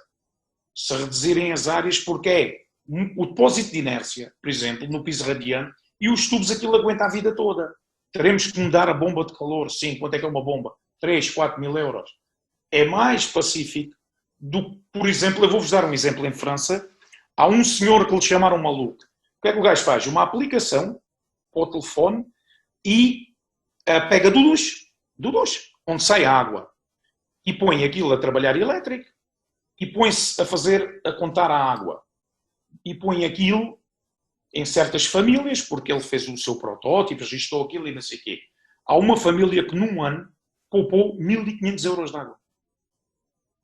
1.500 euros de água. As miúdas estavam a tomar banho, lógico, não se vê as miúdas, mas o telemóvel está a apitar e não se acaba porque ela já esgotou 30 litros. Porque ela já esgotou 30 litros.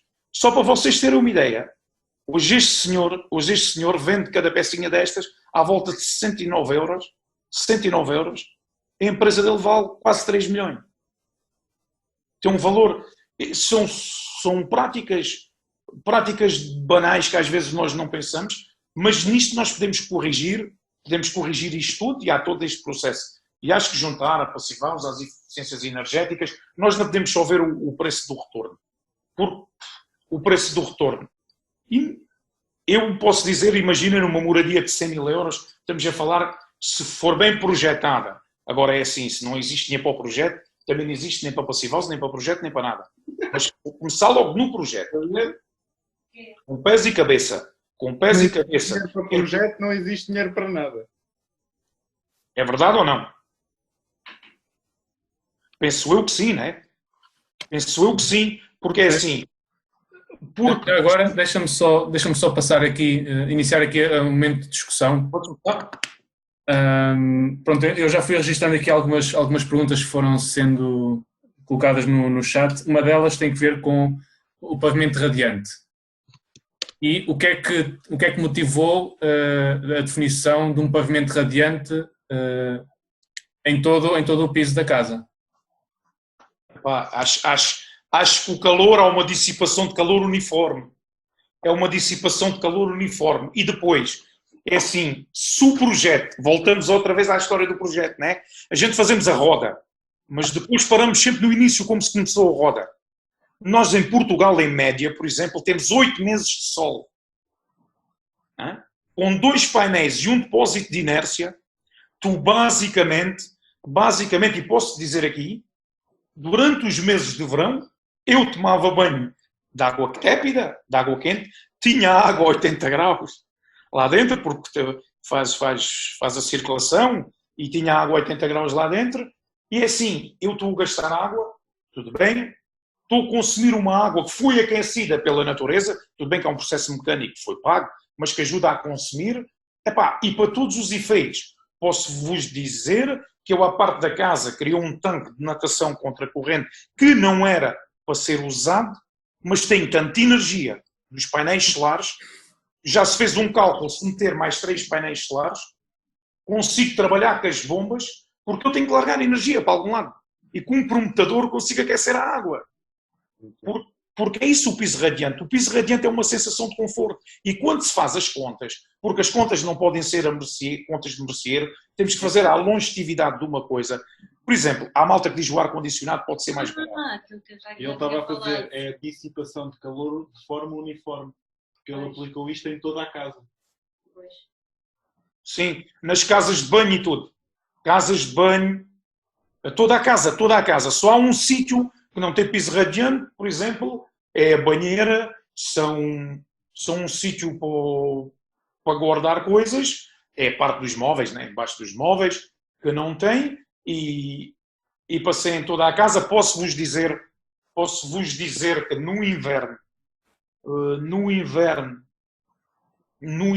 com chegou a estar cá fora 11 graus, sem a bomba de calor, estar a trabalhar estava sempre nos 21, 22. Nos 21, 22.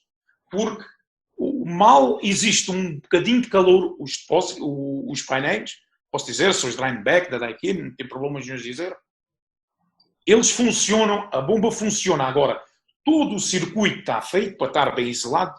Às vezes a espessura do isolamento é mais importante que todo o sistema. Nós podíamos ter uns tubos todos XPTO, da Gabarito, da Real, daqui e dali, os tubos estão mal isolados e todo o calor se perde. Inclusive tive o cuidado de fazer uma milha leve, mas com esferovite, de forma a ainda isolar mais a parte do piso. É assim, o segredo é que nós temos que, por exemplo, os ourives têm uma frase que dizem varrem para dentro de casa. É um bocadinho como nós, temos as portas fechadas e garantir ali o conforto. E se vocês verem com um sistema de ventilação, podem entrar numa passive house. Não tem problema nenhum. Com um sistema de ventilação, a casa bem feita funciona. Outra questão que estava aqui é a questão de conforto no verão. Qual é que é o teu feedback, a tua experiência? Eu não sei se o pavimento radiante também possibilita... Faz frio. Pronto. Não faz frio, mas digo-te uma coisa. Chega no verão, simplesmente, quando tu estás a 20 graus e depois é assim. Voltamos outra vez à parte da orientação das janelas, né? Não é só o pavimento radiante, é a forma como está a casa, né? Alguém que tiver, sei lá, uma carrada de janelas a poente ou que tem carrada de janelas a sul, sem sombreamento, as coisas têm que ser calculadas. Nesse sentido, a parte opaca é tão importante como o piso radiante. Pronto, só aqui mais umas questões que, entretanto, registrei. Uma colocada pela Irene Carvalhido, que tinha que ver com o conhecimento dos construtores, que era uma questão fundamental para se conseguir construir uma passive house. Penso que já abordaste isso? É a base. É assim, tu tens que arranjar alguém que já tenha feito. E eu posso dizer que eu normalmente, nos últimos anos, tenho trabalhado para empresas de design and build. Mas, atualmente, até te posso dizer que já trabalhei só para gabinete e tinha construtores a pedir, e isto é verdade, a pedir, quando você fizer alguma coisa, mande-nos a submissão, que é, por exemplo, é o orçamento, para nós preenchermos também a lidar os nossos valores. Nós temos um interesse também, não podemos ficar limitados ao mercado tradicional. E as pessoas querem ir, querem evoluir. Isto é um conjunto, é assim. Toda a gente tem que atender telefones. E toda a gente tem que se juntar em torno. Aquilo é uma habitação, aquilo é um cliente e uma coisa é certa. O cliente, na parte final, tem direito ao seu processo e tem direito a ter a casa certificada. Não é dizer, eu faço uma quase passive house. E até vou dizer, eu sou daqueles e espero que o movimento comece a mexer, é assim, meus amigos, és um técnico, vais fazer passive house, ok. Garantes ali, assinado preto no branco, que no final o cliente tem uma casa passive house, de acordo com os parâmetros todos que o cliente tem a seguir, é certo, não é? É certo, mas o arquiteto, ou o engenheiro, ou o técnico que for, acompanha a construção do projeto à certificação final, sempre a acompanhar ali para dar ao cliente.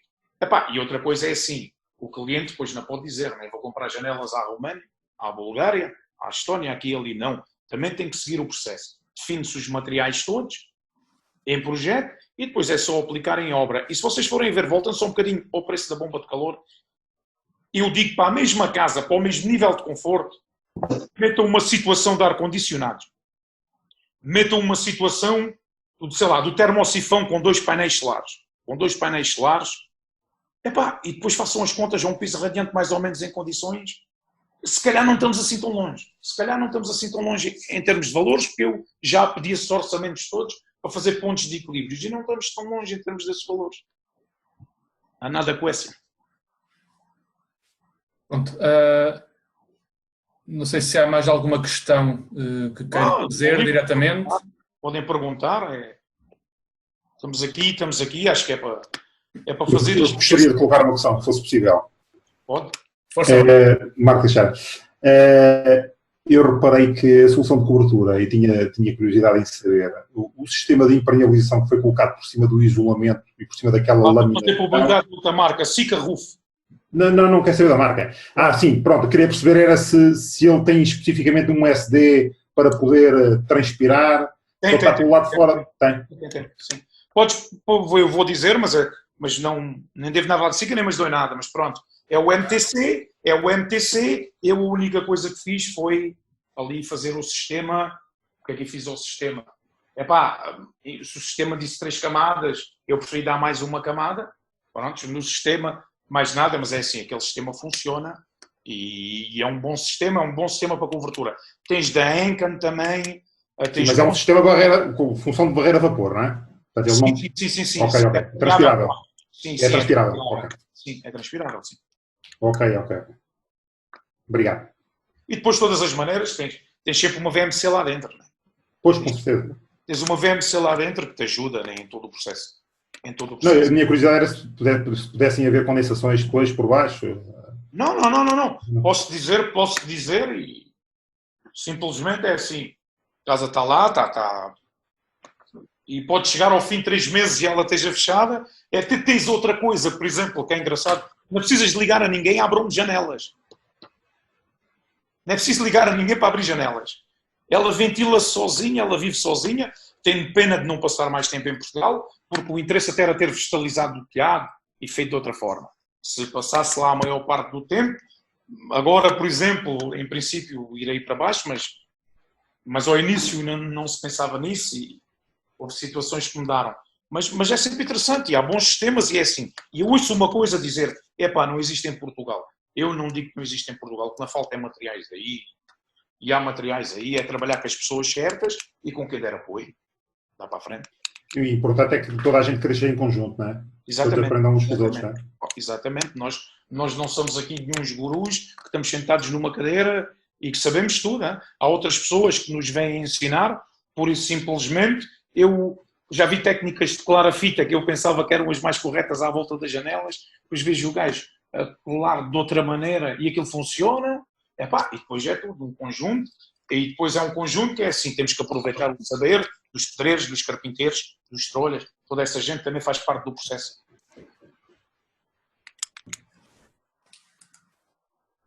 Mais alguma questão? Mais algum comentário?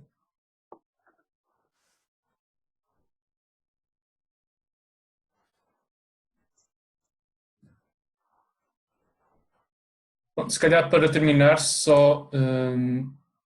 então há aqui uma questão que foi colocada.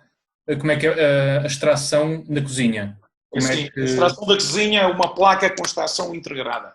A placa tem extração integrada. Isto podemos outra vez falar, porque é assim, voltamos outra vez ao custo. Eu a calcular uma placa, a OT, uma corete, a passagem da corete, a perder um roupeiro ou a perder um espaço, e quando vou ver, prefiro em todos os meus projetos uma placa com uma OT integrada. Porquê? Tanto posso ir ao exterior, como é o caso da moradia, que tem um diâmetro de 125, vai ao exterior, tem os X filtros, mas é assim, a partir do momento que a OT não está a trabalhar, ali está praticamente estanque. Ela que faz a extração. E depois a cozinha tem outra extração, que é que faz a ventilação mecânica, a duplo fluxo, onde vai buscar as zonas úmidas, mas isso faz qualquer marca e qualquer.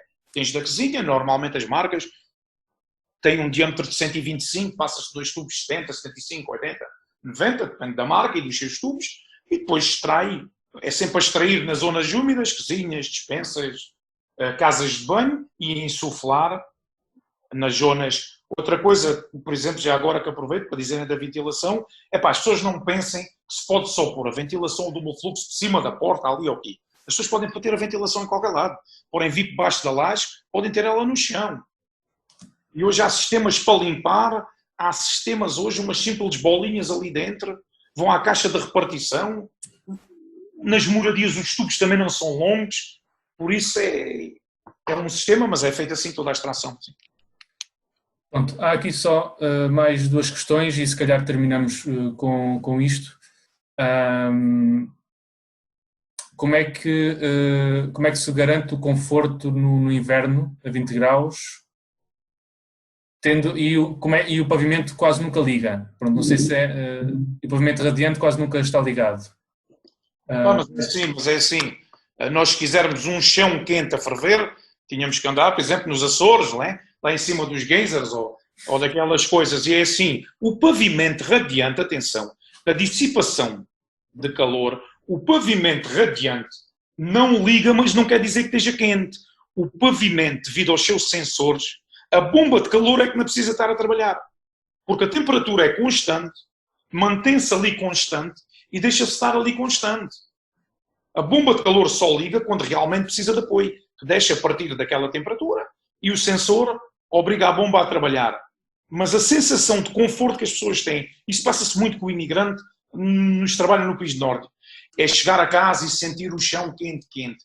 Atenção que muitas vezes essa sensação é feita nos prédios, mas com um simples intuito. É alimentar o pavimento superior e o teto inferior. Daí, se utilizar essa situação mais quente, agora nós não podemos transportar uma casa na Suíça, na França, a 27 graus, a 28 graus e pô-la em Portugal.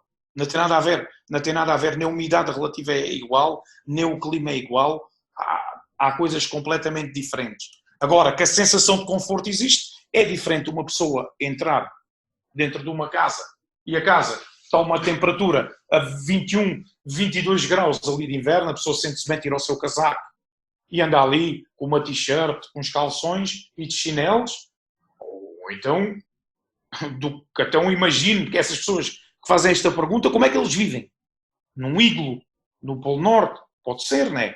Existe uma temperatura mínima para o corpo e uma máxima, não é? Está mais que estudado e é assim, as casas devem se manter. O chão não é preciso estar a ferver. As pessoas é que têm mania, têm que meter a mão de um mosaico e têm que quase estrelar um ovo para ter conforto. Mesmo o conforto não é isso. Porque mesmo nos países nórdicos, sabe o que é que acontece muitas vezes? O cliente arrebenta com as bombas de calor todas. O gajo chega à casa e não faz mais nada. As torneiras estão ali no roupeiro, abre aquilo a fundo e agora quer isto quente. E depois, passado uma semana, tem que acionar a garantia da bomba de calor. E é complicado. É muito complicado.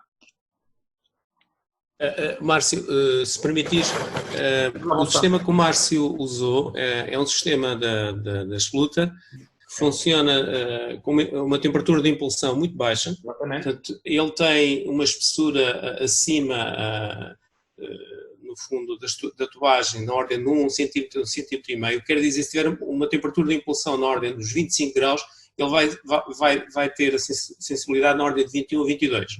E isto casa muito bem com a bomba de calor também de baixa temperatura. Portanto, isto é eficiência sobre eficiência e depois tem todo este ganho. Portanto, e o ideal em termos de conforto, estudos científicos demonstram que a partir do momento em que nós temos o pezinho na ordem dos 22 a 23 e a temperatura do ar está na ordem de 20 graus, isto é o máximo de conforto que nós conseguimos ter. E o Márcio tem a sorte, parabéns, de ter isso na sua casa, que é o máximo de conforto e é aquilo que possivelmente eu vou começar a fazer nas Passive House, porque é isso que as pessoas procuram, é o máximo de conforto. Mas uma coisa, a única coisa, já agora remato o que disse o João Marcelino, a única coisa foi, e agradeço, aqui tenho que agradecer, o Jorge Alves da Conceito Base, que é alguém, independente de ser técnico, independente de ser instalador, é alguém que trabalha lado a lado, a gente já se conhece há muitos anos, e depois na minha casa eu disse, vamos lá, criar isto aqui os dois no caso da bomba de calor.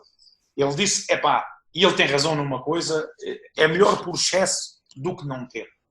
Então, em vez de um depósito de 300 litros e podia ficar, talvez ou não, em sofrimento, meteu-se um depósito de 500 litros. A bomba tem 2 cavalos a mais e basicamente até há uma parte que até está preparada, ainda no outro dia ele me dizia, com mais 3 painéis solares, a gente mete a bomba a trabalhar e não precisa de mais eletricidade. Nem para a bomba, nem para isto aqui. E são essas pessoas que a gente deve ouvir e volto a dizer, é assim, o sistema é combinado de Schluter Daikin e realmente o sistema é muito bom. E posso-vos dizer, eu também podia comprar bombas de outras marcas, podia trazer cá de fora, com o IVA mais barato, com os impostos e com isto. Acho que o piso radiante é para ser montado por quem sabe, dimensionado por quem sabe e deixar-se curiosos. Porque eu já entrei numa casa onde a casa não aquecia, era um processo que estava em tribunal. Há certos países que nomeiam diferentes gabinetes à sorte, é mesmo lotear à sorte. Olha, vocês têm que ir fazer aquele trabalho ao tribunal, é normal que eles pagam, mas é assim, para não haver complôs. E a gente chegámos lá e fomos medir aquilo tudo, e quando vimos o passo do tubo, o passo estava à volta 40, 45 centímetros. Era impossível. A bomba de calor podia ser a melhor do mundo, com a melhor eficiência, com o depósito de inércia, aquilo não funcionava. Outras coisas é vermos as bombas de calor a 100 metros da casa. E depois há uma coisa aqui, que o João disse, o João Marcelino, mas e o anel de circulação? Falta o anel de circulação. É importante. E hoje, se vocês forem ver da renovação, e deixo aqui pesquisar um bocadinho, já existem caixinhas elétricas, por exemplo, em Inglaterra, metes debaixo do lavatório, fazes a canalização quando estás a remodelar, e se tocares lá, faz o anel de circulação. Faz-te um bocado aquele anel de circulação. E é todo esse processo. Pronto, há aqui uma série de questões pronto, que ficam por responder, porque são muitas de facto, mas também só para esta questão do conforto é relevante lembrar-me o seguinte, é que não é só, o conforto não é medido apenas pela temperatura do ar. Há aqui uma questão que é fundamental, que é a assimetria da temperatura radiante, ou seja, se tivermos a superfície que nos envolve, se tiver com uma temperatura mais elevada, portanto, se tiver isolamento térmico adequado, a nossa sensação de conforto é totalmente diferente. Nós até podemos estar com 20 graus de temperatura ambiente e estar numa sensação de profundo desconforto, basta estar junto ao envidraçado de vidro simples. Ok? Portanto, não é apenas um único fator, é uma sucessão de fatores a que uma passive house bem projetada e bem dimensionada consegue dar resposta. Vou responder só aqui ao Pedro Pinheiro Augusto. É assim, na circulação, na OT, utilizei a placa com a OT e fui ao exterior, porque é assim, eu tenho logo a parede da cozinha, a OT, e depois tenho a parede da cozinha. Basta-me só pôr um tubo, e com um tubo de 1 metro, eu estou logo a sair na parte da casa. E depois é uma parte a norte, e é uma parte que vai ter um jardim que não fica visível. Mas posso mostrar outros projetos, onde tenho a recirculação com filtro em carvão. E não há nada a gás, é tudo elétrico. Mas quando se faz a extração lá para o exterior, no fundo estamos a tirar fora o ar quente e pô-lo fora da casa, não é? É assim. Mas por isso também tem insuflação. E também tem sim, mas a energia perdemos-la. Isso no inverno, quer dizer, se calhar no inverno é mau, mas no verão se calhar é bom, não sei. Estou a perguntar agora qual é a experiência. Se nós formos a ver o tempo que cozinhamos, por exemplo, o tempo que cozinhamos ou o tempo que a casa está a insuflar, inclusive nas VMCs, se eu ver que estou a perder, eu posso posso ir a aumentar. Por exemplo, vou-vos dizer, no caso, há marcas que eu trabalho, há outras que trabalho menos, mas no caso da Aldes, tenho uma velocidade, que é a velocidade quando, por exemplo, ninguém está em casa e vamos de férias, ela está a fazer o seu circuito, puxei mais uma velocidade, mais outra velocidade e a terceira. A terceira vai praticamente à sua capacidade máxima. E basicamente é isso, é assim. Atenção, uma coisa. Nós quando falamos da passive house é preciso também explicar às pessoas que não há sistemas perfeitos. Isto funciona desta forma que foi calculado. Agora, funciona bem. É o maior standard da construção, junto com a BBC, com a Minergie, são os maiores standards da construção e acho que devem ser empregos, porque as pessoas fazem um investimento de uma casa, de uma vida, e depois quando chegam ali, vêm faturas astronómicas de eletricidade para aquecer, de gás, 300, 400 euros por mês, e depois são obrigados a viver sem conforto. Desligam tudo, andam lá dentro com uma manta. Eu acho que se calcular os prós e os contras, é completamente diferente, não tem nada a ver, é assim, sistema perfeito não existe. Não existe crime perfeito, bandido perfeito, sistema perfeito, não existe. É impossível, não é? Há sempre. Agora, neste aspecto é assim, a casa tem que ter OT. Qual é a diferença?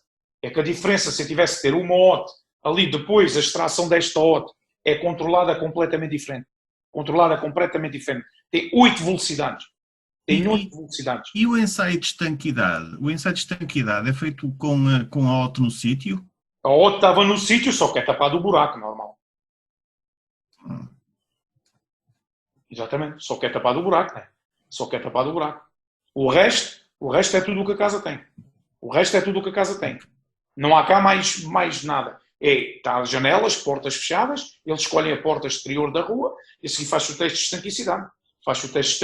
É assim, porque é assim, nós também, a passive house não sobrepõe às regras dos países. A passive house é um standard, não se pode sobrepor às regras. Nós temos que obedecer a certas regras. Por exemplo, não me deixaram fazer o pedido de isenção de gás, eu tenho o gás pura e simplesmente, chegou ali à cozinha e fica ali com o projeto, está aprovado, está tudo ali, e fica ali porque prefiro a parte elétrica. Até prefiro porque... Essa questão do gás realmente é complicada porque também somos obrigados a fazer. Cá em Portugal também é obrigatório, não é?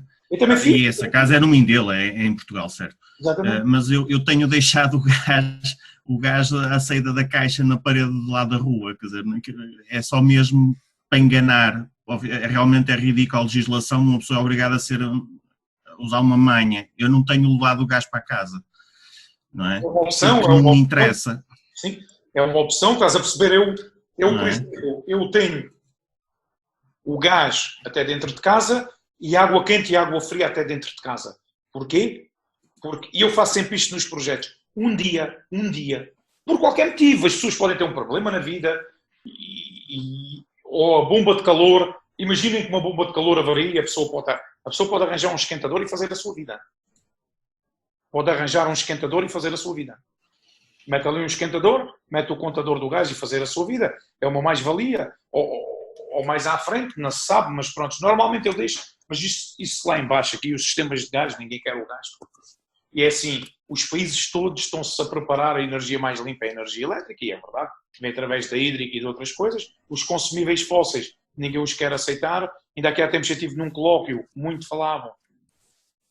Eu tinha uma ideia das pellets e vim de lá triste, e já tinha uma má ideia.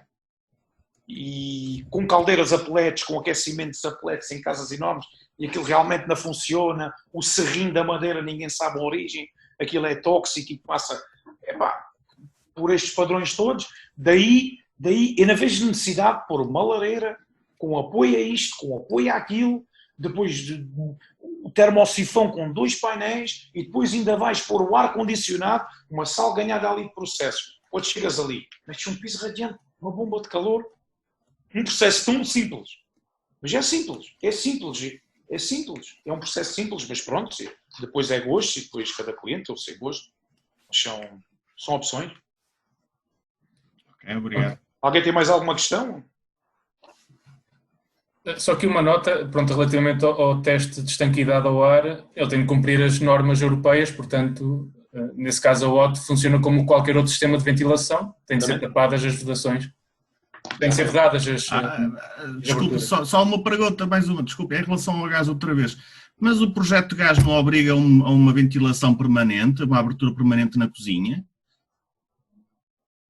Não é só a OT, é obrigatório uma abertura livre para o exterior, já não me recordo com quantos centímetros quadrados, é um tubo de 90 ou de 110?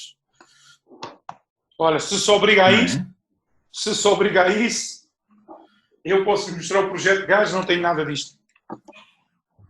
Não tem nada disto. Nesses casos particulares, obriga a haver uma admissão de ar quando a instalação do esquentador ou do equipamento de queima está no interior da habitação. Se não tiver... Tendo o gás é obrigatório, é o conhecimento que eu tenho. Se o equipamento estiver dentro do espaço aquecido, se tiver num anexo... Mas basta a placa ser a gás, a gás, já obriga. Sim, é verdade. Se tiver, efetivamente... Se for um esquentador, por exemplo, do tipo C, é completamente estanque, já não há essa necessidade. Assim, se o esquentador for estanque, acho que não é preciso. Mas se a placa for a gás... Se for ventilado.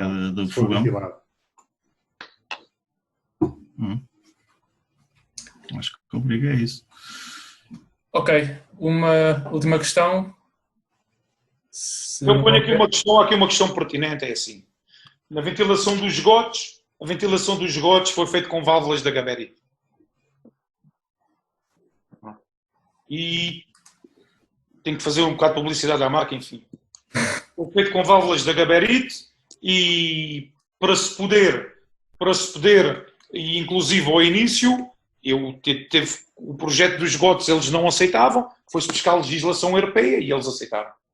Eles aceitaram, é tudo baseado na legislação europeia.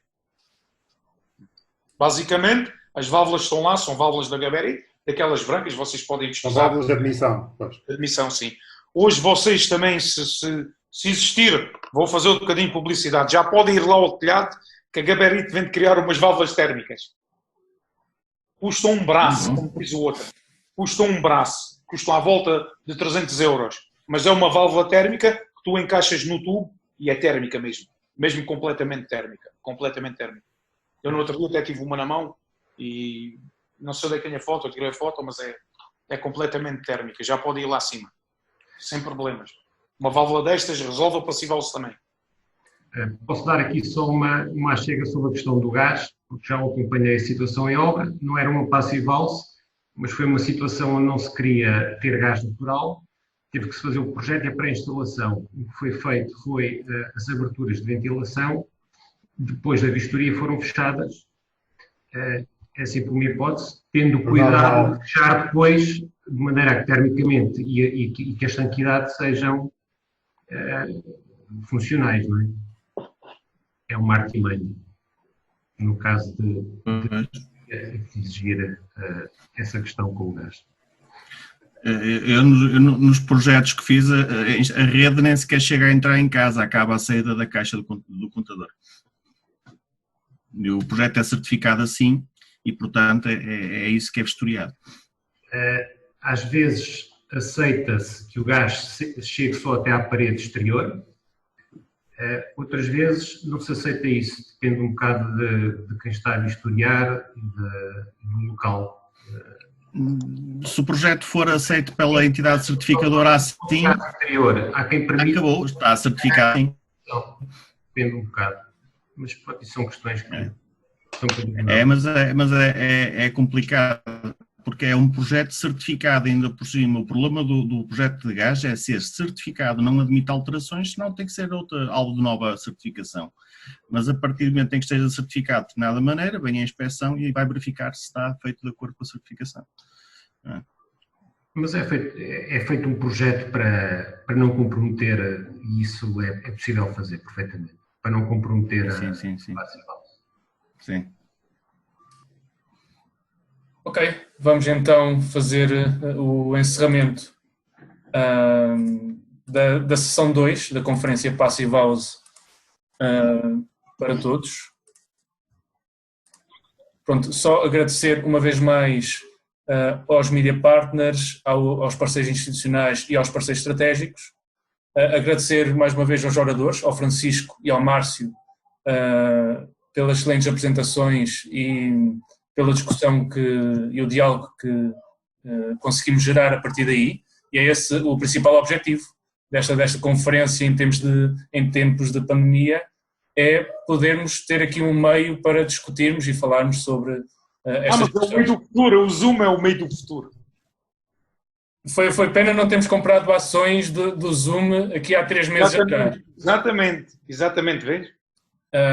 Mas pronto. Amanhã continuamos e vamos ter mais 2 sessões. Quem não está inscrito, porque tem havido aí alguns problemas, verifiquem se fizeram de facto a inscrição e se têm os links já de acesso, que eles já foram enviados todos, ok? Pronto, de qualquer modo, podem sempre ainda vir a inscrever-se e chamar um amigo. Portanto, quero uma vez mais agradecer aos oradores e também a todos os presentes. Muito obrigado a todos.